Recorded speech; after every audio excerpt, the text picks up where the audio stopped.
Final Fantasy VII Crisis Core Reunion is the remaster of the PSP game from 2007, I believe, following the story of Zack Fair, a soldier second class who becomes first class, and this game is based just before Final Fantasy VII, or maybe a year or so before it, and it's a Final Fantasy game that I never really played a lot of back in the day on PSP.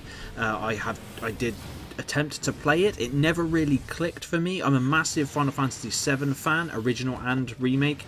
Final Fantasy VII was the game the first ever game I became obsessed with back in the 90s, and I was so happy to see Crisis Core was coming out on all consoles. I picked up the PC version, and this is the first time I've ever played through the game, and I thought, what was all the fuss about, if I'm honest? I mean, I've played it. I know there's a big beef at the minute with voice actors because people wanted the original voice actors back, and I will be honest, I couldn't really care about all that. I just care about the game itself, and unfortunately, this is the PSP game glossed over, which I think, unfortunately, is the detriment to the game, because the game has not aged well. The combat feels quite stiff and is nowhere near as fluid as the Final Fantasy remake. Because they've just polished over the PSP, all the animations and especially in the cutscenes are very stiff and wooden and not very good. Character models do look good, and they've used the character models that they've used in Final Fantasy VII Remake, and again, that's really cool. The music is really, really good. A lot of tracks reminiscent from Final Fantasy VII Remake. Aerith makes an appearance, as well as the Turks, which is really, really fun. And Zack is a really cool character. I do like the character a lot. So there's just a lot of stuff in it which is old and archaic, like forced stealth sections, which annoyed the crap out of me. And a fight halfway through the game. The game is split up into chapters. There are 11, including the prologue. And about halfway through chapter 5, some of you may or may not know what I'm talking about. A specific boss I'd be going so well, and then no matter whether I had full health or not, he would literally one-shot me and kill me, and it's bullshit. It's absolute bullshit.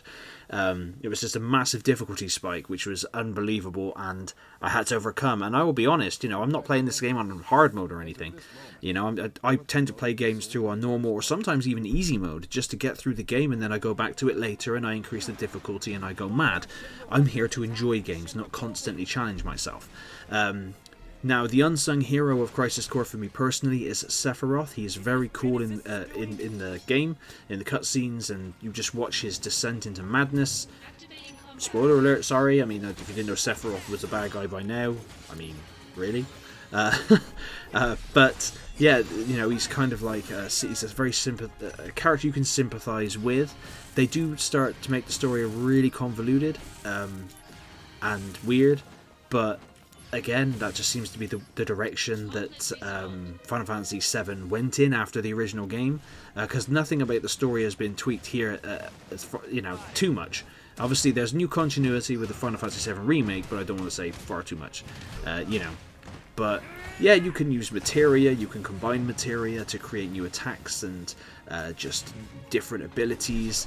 As Zack levels up, he gets stronger, and he has the roulette meter on with combat, so different characters he meets, he has heightened emotions, which gives him a load of different limit breaks, which are really cool. You do have the option to skip them, as well as the summons and all that kind of stuff, which is a godsend, because in the original you couldn't. There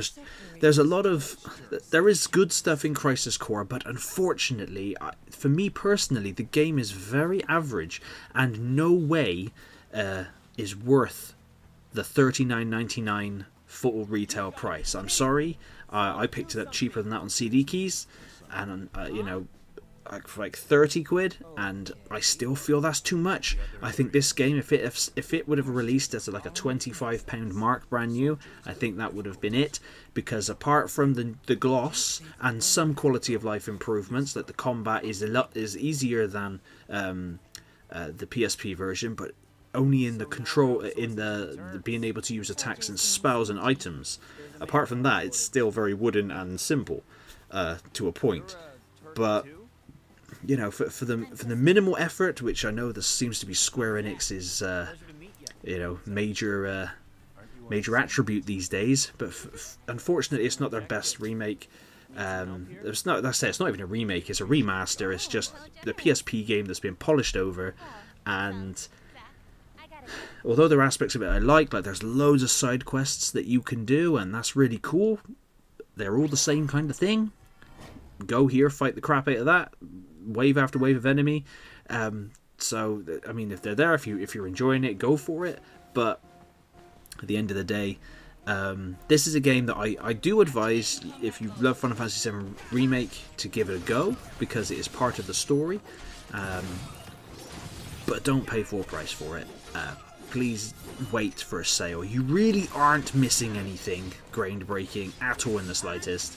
I'm not going to dick ride this game. I don't have any nostalgic love for it, and even if I did, I would still be honest about it. But yeah, Final Fantasy VII Crisis Core is worth picking up, but on sale. Do not pick it up full price. That is my advice. Thank you very much for watching, and I'll catch you on the next one.